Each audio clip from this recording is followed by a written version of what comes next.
Rewmi 24 TV. patriote yi ziar naa leen di leen jox seen wàccuwaay bu baax a baax c'est urgent vidéo bi képp kuy soppee président Ousmane Sonko na nga ko partagé ndax man kenn mosuma xamee may wax ay wax yu jëm ci ay lanceur d'alerte yu urgent comme nii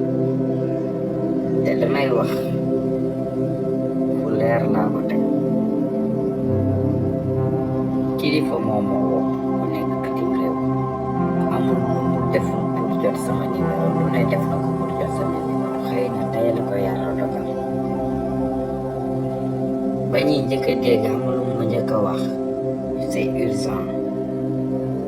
ngir yàlla jàllaleel ma message bi gars yi képp kuy soppee président Ousmane Sonko képp kuy idole président Ousmane Sonko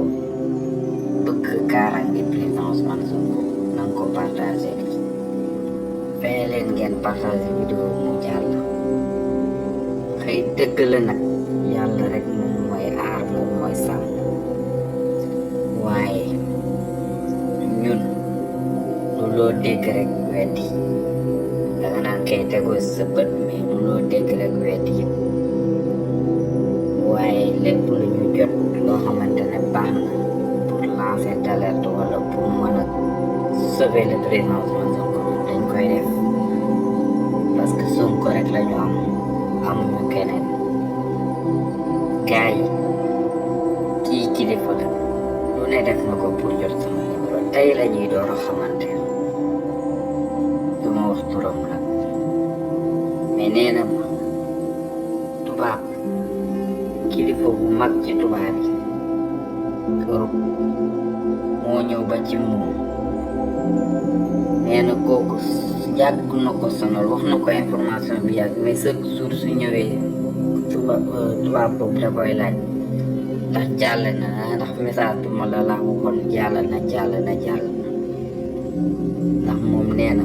tubaab la mais bëggul ñuy jaay doole nit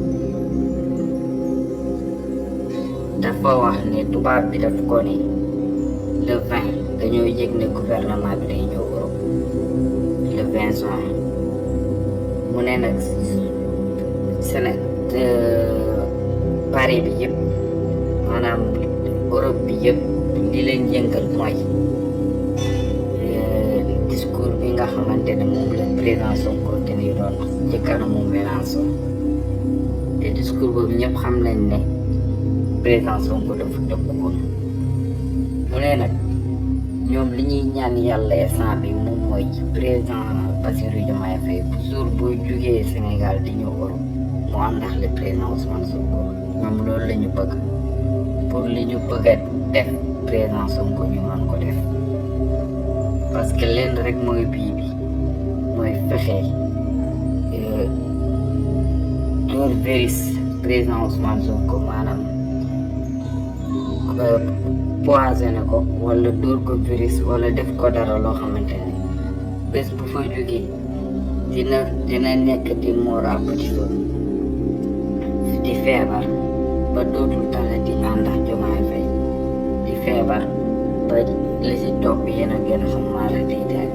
ñu naan ndogal yàlla la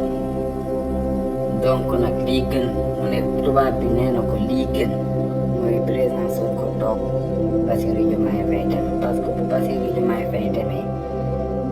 du am sens parce que buñ defee dara Bassirou Diomaye Faye ndey mbill gi mu ngi fii muy le président Ousmane Sonko kooku mooy idolu Afrique yëpp kon nag message bi dama bëgg ngeen partage ko ba mu yegg àdduna bi fii bul xeeb dara ndax tubaab bi ils sont capables de tout barki dem boo njaay rek fi rey président Iran bi kon buñ fi toog naan ay mënul nekk yàlla moom mooy sàmm waaye yàlla bay sa doom dama ne le 20 juin dañoo yëg ne gouvernement bi day dem Europe bu fekkee ne day dem le président Diomaye Diakhar Faye kese dem Sonko na des bi ndax tubaab bi dañoo pare pour def lu tout pour séparer leen ndax loolu mooy li leen naqari loolu mooy soor si ñoom xam nañ ne président Sonko arrangé wu leen discours bu mu tenir dafa menacer seen intérêt menacer seen lépp donc